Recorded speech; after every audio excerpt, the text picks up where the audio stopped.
ang tinitingin nyo? Buhay niyong pakialaman nyo! Mga susero. Magandang araw mga kababayan.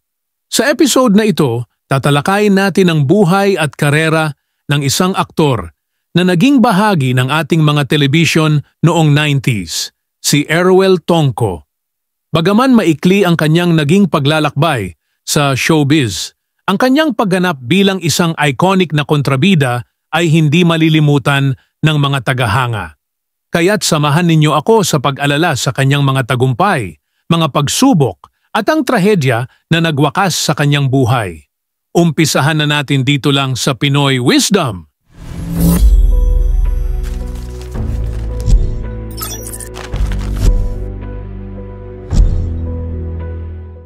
Si Eruel Tonco ay isinilang sa probinsya ng Batangas at lumaki sa isang simpleng pamilya. Bata pa lamang ay nakitaan na siya ng interes sa pag-arte. Ipinakita niya ang kanyang hilig sa teatro at pagganap noong kanyang kabataan, bagay na humubog sa kanyang mga talento sa larangang ito. Nang lumuwas siya sa Maynila upang sundan ang kanyang pangarap, hindi naging madali ang lahat.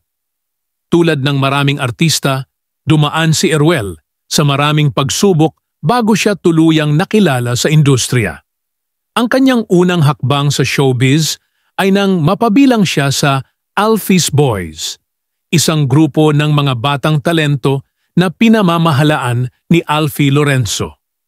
Sa pamamagitan ng grupong ito, nagkaroon siya ng mga unang proyekto sa telebisyon at pelikula na nagbigay daan sa kanyang karera. Bagaman nagsimula sa mga pangalawang role, unti-unti siyang nakilala sa kanyang husay sa pagganap. Ang pinakatampok na bahagi ng karera ni Eruel ay nang makuha niya ang papel bilang Gary Davis sa sikat na teleseryeng Mara Clara. Si Gary ay isang mapang-abuso at malupit na ama, isang karakter na galit ang mga manunood, ngunit hindi maitatanggi ang kahusayan ng pagganap ni Eruel. Ang kanyang masalimuot na pagganap ay nagpakita ng kanyang kakayahan bilang isang aktor, at ito ang nagdala sa kanya sa rurok ng kasikatan. Marami ang nagalit sa kanyang karakter, ngunit ito rin ang dahilan kung bakit siya minahal ng kanyang mga tagahanga. Bukod sa Mara Clara, lumabas din si Eruel sa iba pang mga proyekto tulad ng Durugin, Anay ng Lipunan at Asero. Bagamat hindi gaanong malalaki ang mga proyektong ito, ipinakita pa rin niya ang kanyang dedikasyon at talento bilang isang aktor. Ngunit ang lahat ng ito ay nagwakas ng biglaan noong 1996. Sa gitna ng kanyang tagumpay, si Eruel ay nasawi sa isang aksidente sa kalsada habang siya ay bumabiyahe sa Batangas. Ang kanyang kamatayan ay naging isang malungkot na pangyayari sa mundo ng showbiz, lalo na't siya ay nasa kasagsagan ng kanyang kasikatan. Ang aksidente ay hindi lamang nagdala ng lungkot sa kanyang pamilya at mga tagahanga, kundi pati na rin sa mga kasamahan niya sa industriya. Dahil sa kanyang biglaang pagpanaw, kinailangang palitan ang kanyang karakter sa Mara Clara para sa pelikula nito. Ang kanyang papel bilang Gary ay muling binuhay ng ibang aktor sa mga sumunod na adaptasyon ng teleserye. Ngunit para sa mga orihinal na taga-subaybay, si Eruel Tonco pa rin ang nag-iisang Gary Davis na kanilang natatandaan.